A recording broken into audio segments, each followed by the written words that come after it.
invited guests. Okay, if I start talking to yours. Okay. As a trauma nurse, I have seen patients who have endured some type of trauma accident and have been diagnosed brain dead, but still have other healthy organs that can save a life. By becoming an organ donor, you can be able to save up to 8 lives. It is heartbreaking to see a 22-year-old who was involved in a motor vehicle accident, and she was a college student, and her parents would never see her graduate college. Her daddy will never be able to walk her down the aisle to be married. But one good thing about this is she was able to save up to 8 lives as being an organ donor. This donation is a selfless way to give back to others and to be able to provide a second chance at life. A person is added to the National Organ Transplant waiting list in the United States every 11 minutes. The gift of the individual donor can save up to 8 lives through organ donation and enhance another 50 through tissue donation.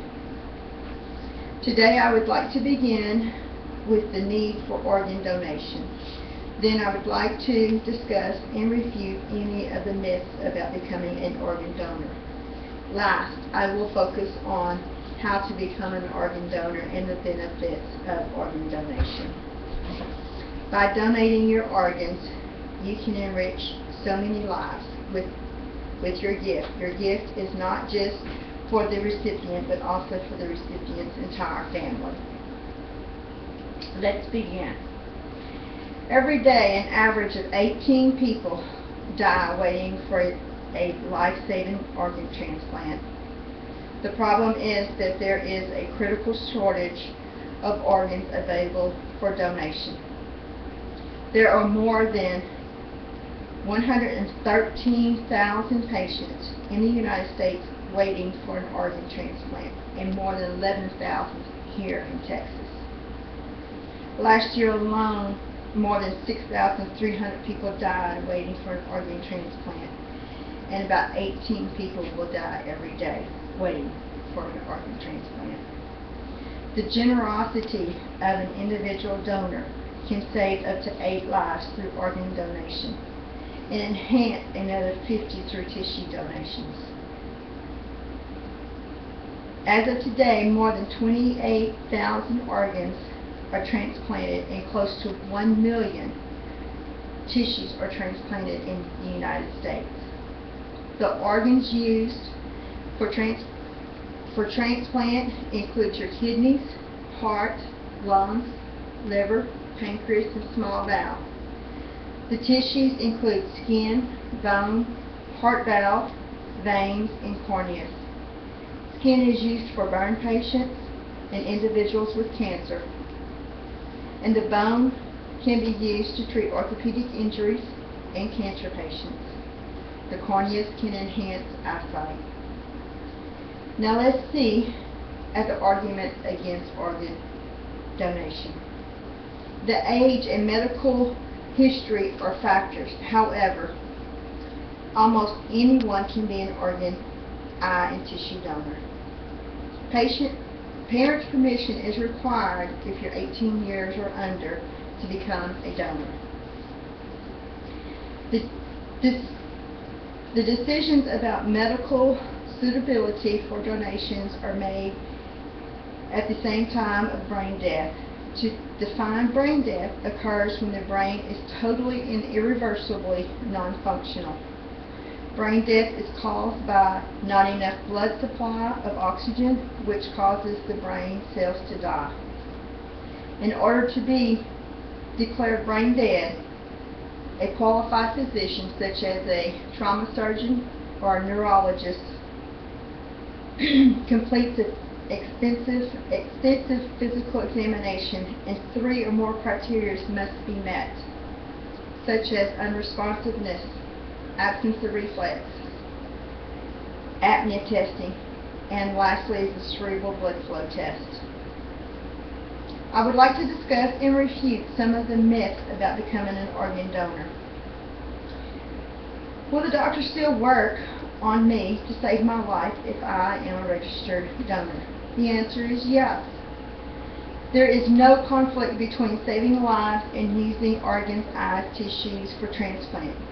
The doctors who work to save your life are not the same doctors involved in the recovery of transplantation.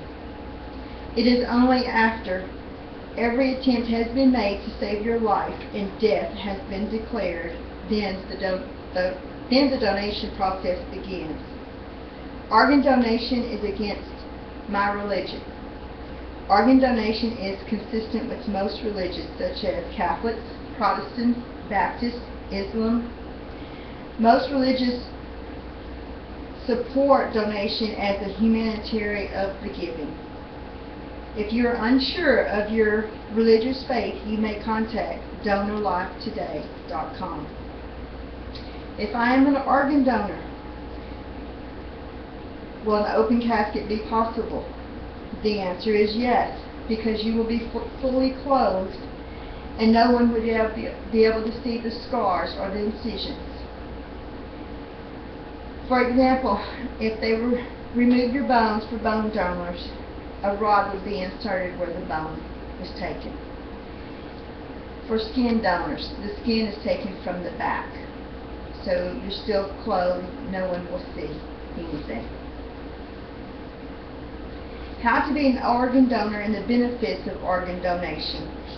The most important thing to do is to sign up as an organ and tissue donor at your state's donor registration, or you can go online, www.organdonation.gov, and register online.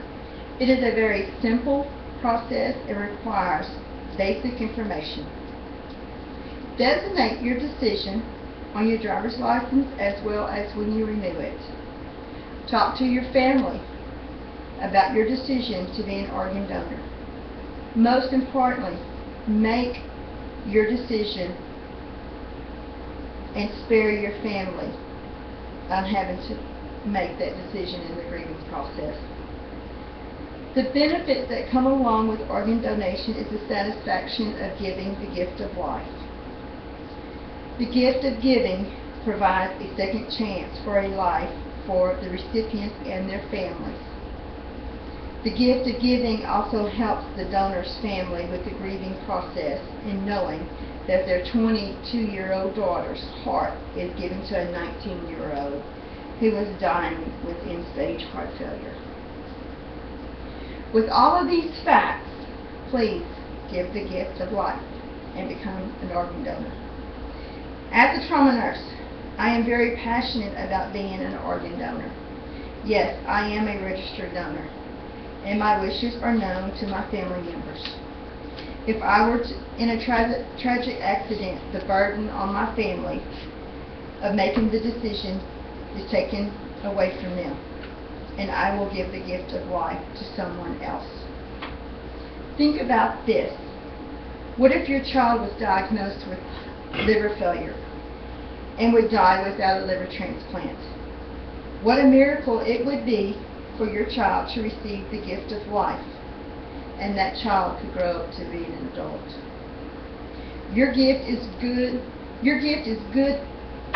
Enrich so many lives by donating your organs. Your gift is not just for the recipient, but for the entire family. Thank you.